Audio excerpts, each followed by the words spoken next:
Good evening. We're here tonight with Mr. Bill Sherrill, who is an historic figure for the United States and Houston. Tonight, we're here at the award ceremony of DAR, Daughters of American Revolution, who are given the biggest honor to Mr. Bill Sherrill. How do you feel now, Bill, about this honor? Oh, it is a great honor. I'm really flattered by it because I accept it in the name of a lot of people I associated with.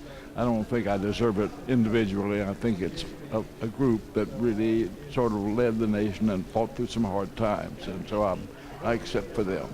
I want to enter. I know a lot about you. You are a war hero. You were part of the Federal Reserve, and you were very important in the construction of NASA in Houston. So I heard the other day that you decided specifically the area, but I want to ask you, why Houston? Were you also implementing an important point, decided that it was Houston, the city of Houston? Well, you know, I was born here, so I'm a native Houstonian. And the sites that they were looking at for NASA were around the country, but Houston being one of them, and they were looking at a number of sites here. So when I got a chance to meet with them, what I realized is they needed an opportunity to expand. They were looking at two sites, one down where NASA is located now, and the other was on the ship channel. And I realized the ship channel site would limit them in size. They could not grow in the way they have grown in the years between. So I touted them on to the site they've got, and it's worked out pretty well. So you were very implementing also that it was here specifically in Houston, so we have to thank you for that. Yeah. We had some great elected representatives at the time that were pushing for Houston. Let's talk now about your book. And how many books have you written? I'm sorry, I missed that. About your book. And how many books have you written? I saw the other day. I've only written two. The other one is a textbook for the entrepreneurship courses. And how long have it taken? Because I wrote a book, and it have taken me quite a few years. How has been your experience?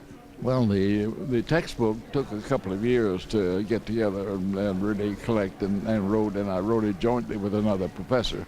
The book on my life, of course, my memoirs, I sort of wrote when I felt like it, and I took 2 years to write it. 2 years. So whenever this is something that I just remember, I'm going to write about that? Yes, exactly. And I would think in relation one to another, so that it would make sense when it was put together. Let's talk about now about your experience as a veteran. Because let's walk people that don't know which war and in which part of the Army did you represent the United States? Well, I was Marine Corps, first of all, and I was in the Pacific.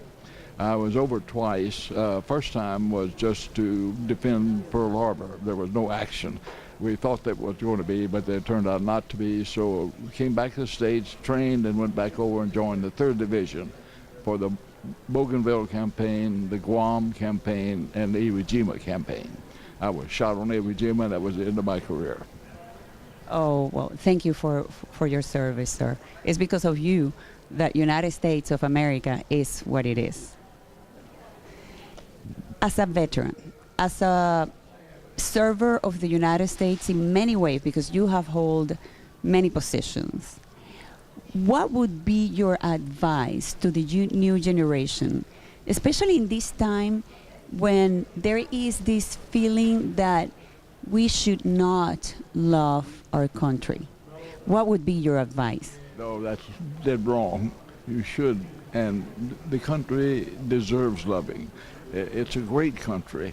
Sometimes we're a little weak in what we represent in it, but the country itself remains strong and always bounces back. So, and don't ever go weak on the country.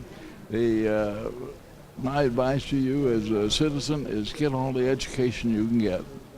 You know, our population is basically unschooled when it started, and so school has become, college has become the separation between leadership and fellowship. if you've got a college degree, you get a crack at leadership. If you don't have it, you can get to leadership, but it's hard. You wind up most of the time in fellowship. So get all the education you can. That's it. And you know, our education in the last 20 years has completely abandoned us. And they're even teaching, you know, not to say that America is the greatest country in the world, which it is. And I'm proud of it. I always say I'm proud to be an American, and I'm glad that I was taken into their arms.